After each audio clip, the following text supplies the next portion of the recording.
Dear Reggie, congratulations! You worked hard and you did it! This is for my brother. No, he didn't just graduate college. He hit that 800 credit score he was aiming for.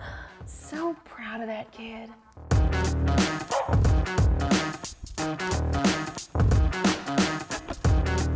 Hello from the Red Desk. Before we dive into the wide world of credit scores, let's make sure we're all on the same page when it comes to what those scores actually mean. Credit scores range from 300 to 850. 580 to 669 is considered fair. 670 to 739 is considered good. 740 to 799 is considered very good. And 800 and up is considered excellent. 850 is a perfect credit score, but you don't need to be perfect to be loved. You also don't need to be perfect to get things like better loan terms, lower interest rates, and more access to loans and credit cards. We'll get to advanced tactics in a second, but here are the core credit building best practices to always work on. Never miss payments, have a long history of payments, and don't use too much of your credit limit. So is an 800 worth it?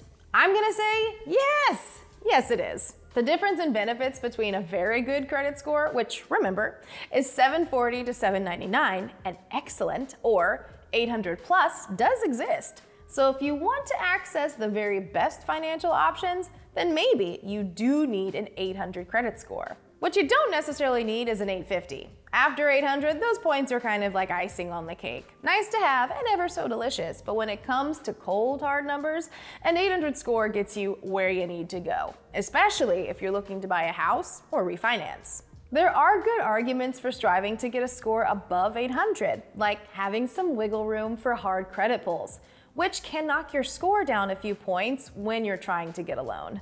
For context, about 21.8% of Americans have a score over 800, so a little more than 1 in 5.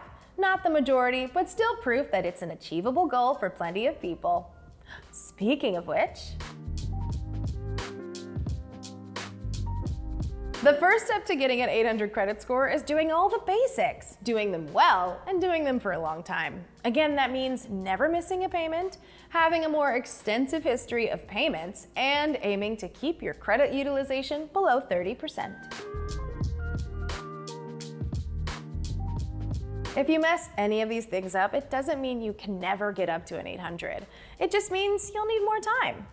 So, what's the next level? Credit history is generally based on the average age of accounts, so if you close an old account, it can drop your credit score because the average age of all accounts is now lower.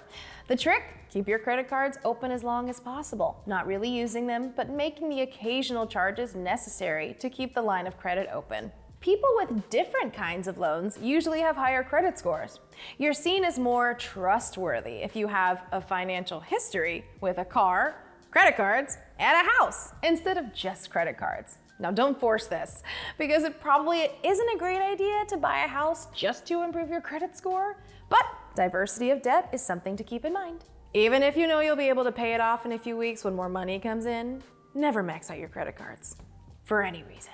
If you're cozy with your local bank, you may be able to open a line of credit without a high credit score. With this line of credit, you'll drop your credit to debt ratio and can improve your credit score. According to FICO, people with credit scores over 800 have a credit utilization ratio around 7%. You don't have to be at 7% too, but keeping your utilization below 10 instead of 30 can be a useful goal. The other side of the credit history coin is opening up too many new accounts, which can lower your average credit history. It's also easier to miss payments when you have 9 different cards. This isn't for everyone, but if you're earlier on your journey to 800 and still have a lot of debt, consider combining multiple loans into a single loan that's easier to pay. Your credit score may take a dip at first, but that'd be worth the long-term benefits. Also, if you're right on the edge of going to the next credit score tier, then sure, it might be worth waiting on a big purchase. But don't spend years stalling on a life decision because you want an 800. The last advice I have for you, be patient. Raising your score takes time.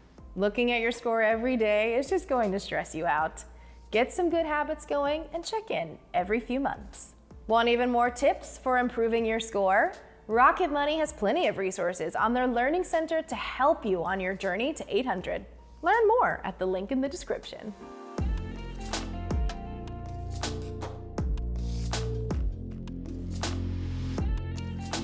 Thanks for checking us out today. If you'd like to see more videos just like this, click right here. And don't forget to like and subscribe. See you next time.